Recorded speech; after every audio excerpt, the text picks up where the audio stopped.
We continue now at the top of Daf Yud Tes Amud Beis in Meseches Kiddushin. This is Kiddushin Daf 19b. On the previous Amud, Rava said that Rav Nachman said, let's say a person is Mekadesh a woman with a loan, meaning he forgives a loan that she owes to him, but it's not simply a loan that he owes, but he also has a collateral. He gives her that collateral when he forgives the loan. He gives her back the collateral, so that's considered to be a good Kiddushin. And the proof we have is from the case of Yud, because according to Rabbi Yossi Rabbi Yehuda, when it comes to Yud, that original money that's given to the father when he sells his daughter to be an Amma Ha'ivriya, that is not money for Kiddushin.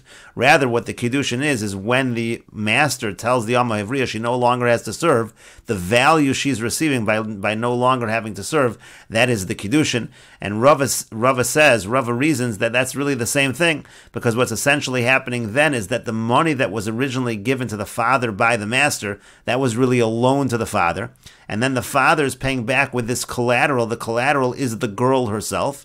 And so therefore, if the girl is told she no longer has to serve, that's like forgiving the loan and returning the collateral. It's the same idea. And the Gemara concludes the thought, V'chi meshayer bo shavapruta meyayid have Kiddushin, when he leaves her a shavapruta, meaning he says you no longer have to serve. And that's worth a value of at least a pruta, and that's yud, so that's considered to be a good Kiddushin. So hachanami loshna. So here also, it's no different, again, in a situation where a person would be Mekadesh a woman with a loan and give her back the collateral, that also would be the same thing, and it would be a good Kiddushin. And the Gemara continues, Tanu Rabbanon, the rabbis taught, Ketzad mitzvahs yud, what is the mitzvah of yud? Omer lo b'fnei shnayim, he says to her in front of two people. This is the master talking to the Amma Ha'ivriya. Harayat mekudeshes li, harayat mureses li, you're betrothed to me. Afilu b'sof sheish, even if it's at the end of the 6 years, there's no more time that she has to serve as an Amma Ha'ivriya. Ve'afilu samach l'shkias hachama, even if it's near the setting of the sun. Ve'noeg ba minag ishus, if he conducts himself with her as if she is his wife. Ve'eno noeg ba minag shivchus, he doesn't treat her as a shivcha. So that's how the yud takes place, and that's how the Kiddushin takes place. Rabbi Yossi Rabbi Yehuda Omer, Rabbi Yossi Rabbi Yehuda says, Im yeshos biyom kedei lasos imo shava pruta mekudeshes. If there's enough time left in the day where if she were to work for him, it would be the value of a pruta, so then it's a good Kiddushin, because again, this is like we saw Rabbi Yossi Rabbi Yehuda earlier. It has to be that he's saying to her that you're no longer going to work, and that value of a pruta, that's what's being used to make the Kiddushin a good Kiddushin. V'im lav, and if not, eina mekudeshes, it's not going to be a good Kiddushin.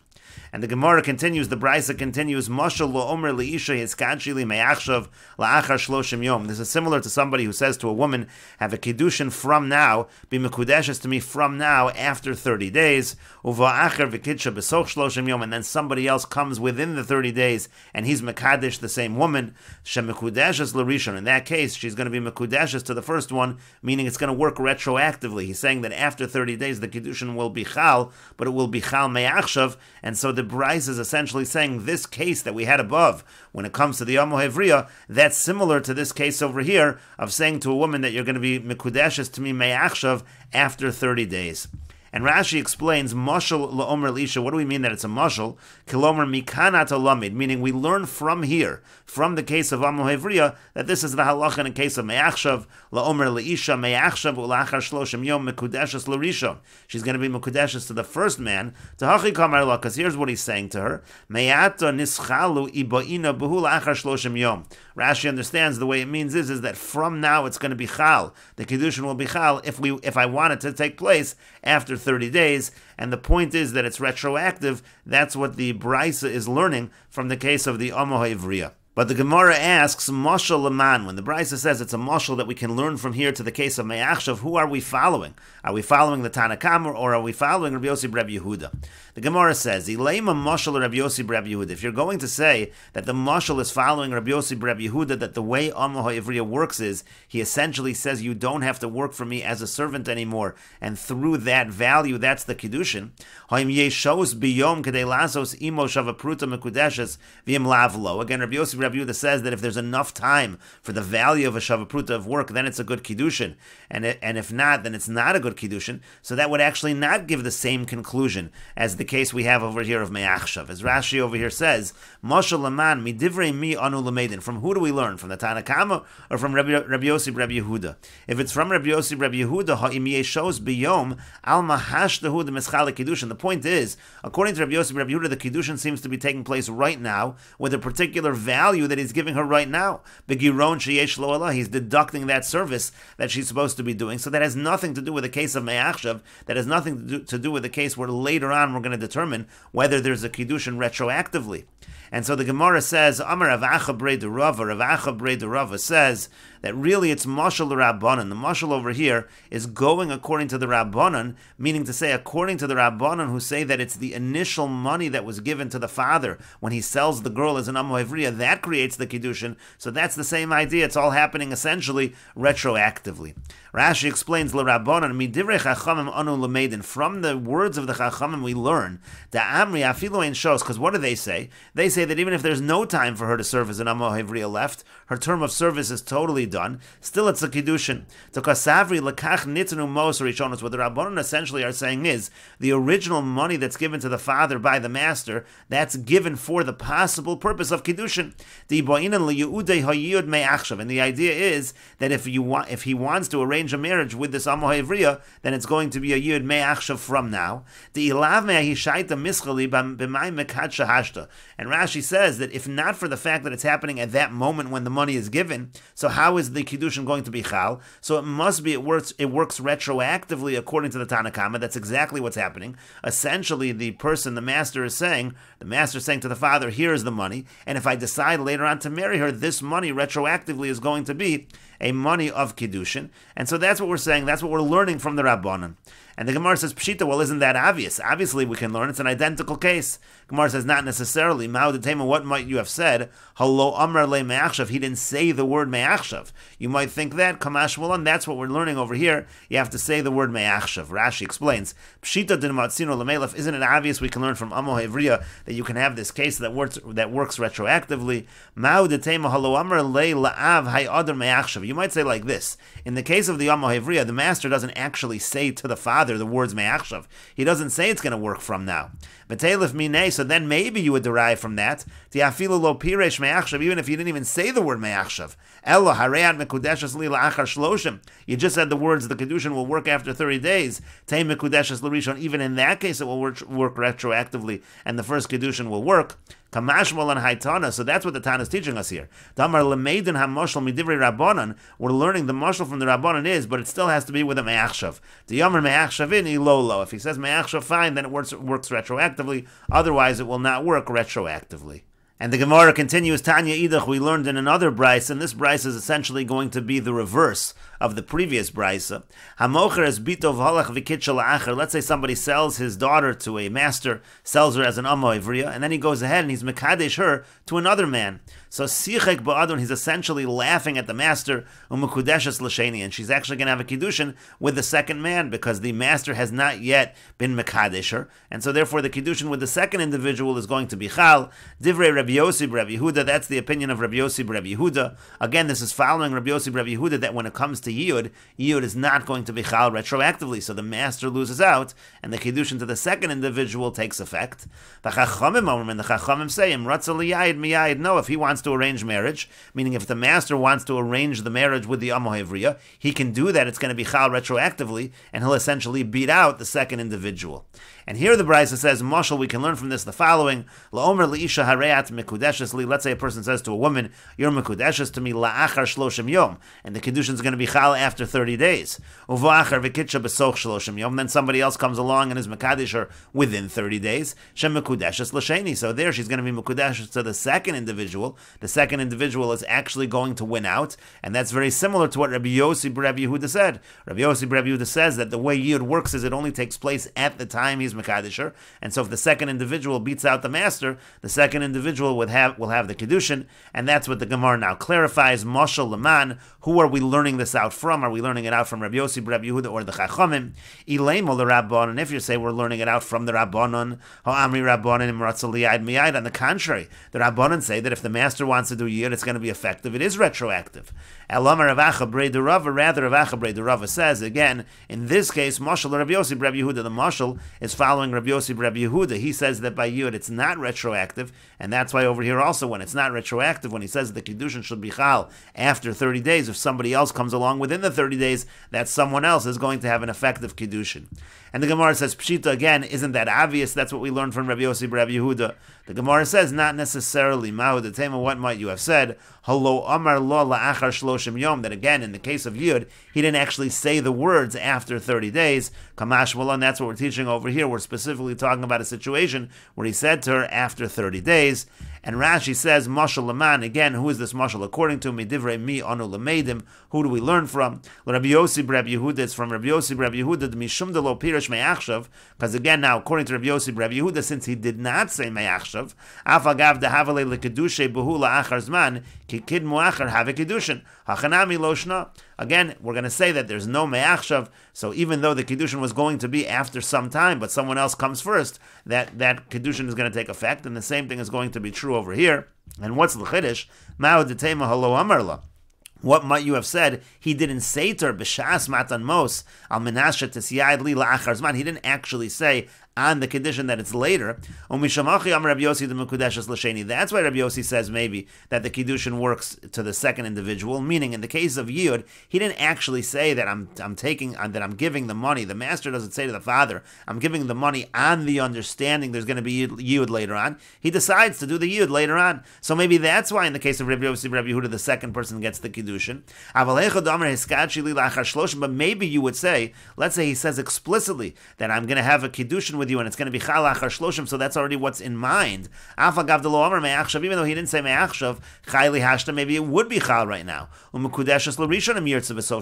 the first one would get the kiddushin if he decides he wants it after 30 days. Kamash malon, so that's what it's coming to teach us. That is not the case. The damu hadadi, that these cases are in fact similar, even though again in the case of the kiddushin he mentioned that it's going to be a kiddushin after 30 days, and in the case of Yud he didn't. It is still the same thing. To cave in the tala hakas of Yud b'mos halalu la'achar zman, because since the Yud is dependent on that original money that's given to the father, and later on it's going to be chal, that's the understanding all along. That if he wants to do Yid later, he'll do it. But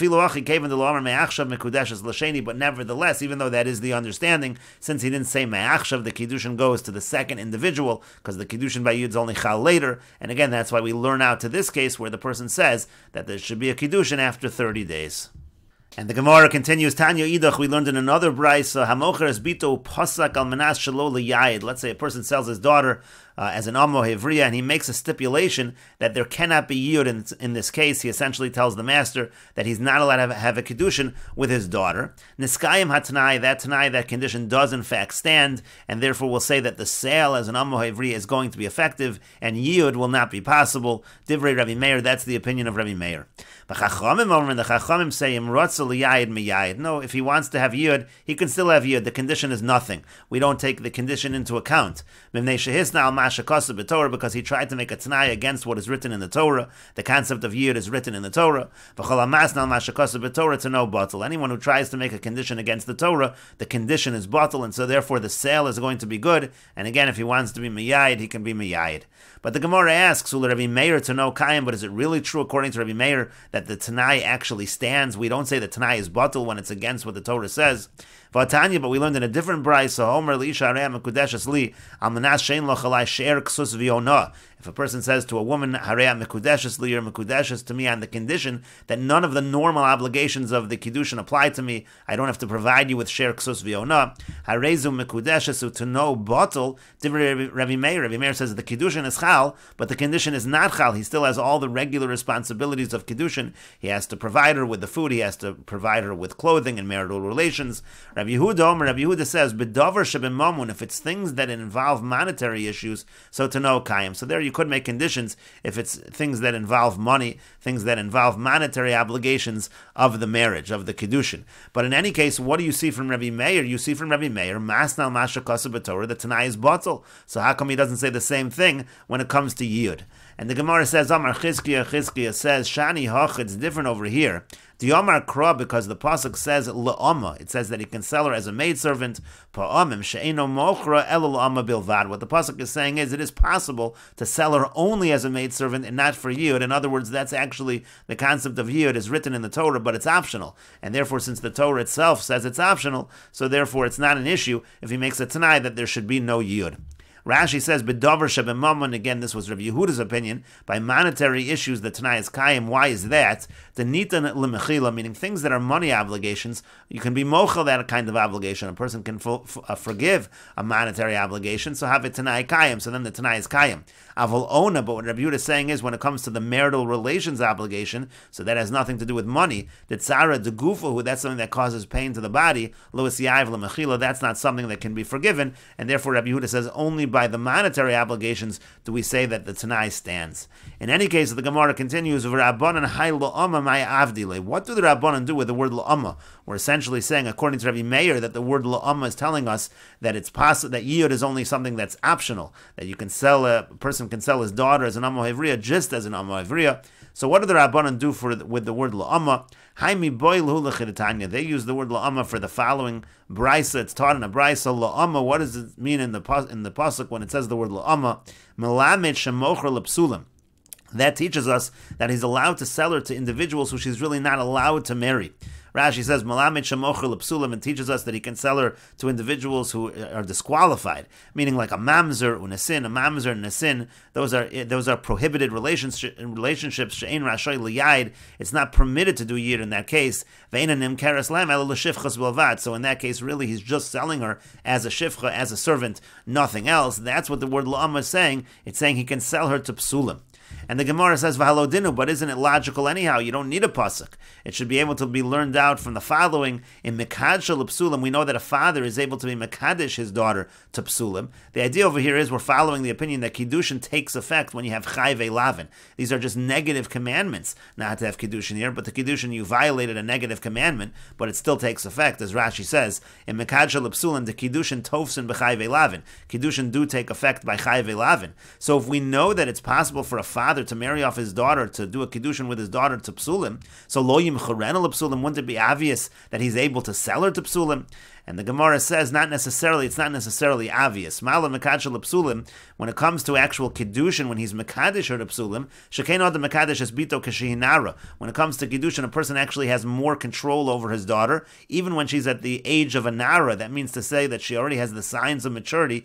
Even there, a father is still able to be mekadesh his daughter. But yimchorena l'psulim, does that mean he can sell her to psulim? Shekein ad mocher es bito kashihinara, because the halacha is a father is not allowed to sell his daughter when she's a nara. So you see that by selling the daughter as an Amma Hivriya, that's already something that's more restricted than Kiddushin, so you can't necessarily learn out from Kiddushin. Just like Kiddushin to Psulim takes effect, you can't necessarily say that just like Kiddushin to Psulim takes effect, so too to sell her to Psulim takes effect. That's why the pasuk is needed. Talmud Lomer La'ama, that's why the pasuk has to say La'ama, Melamed Shemocher L'Psulim. That pasuk tells us, that word in the pasuk tells us that he is allowed to sell her to those who are disqualified in terms of Kiddushin.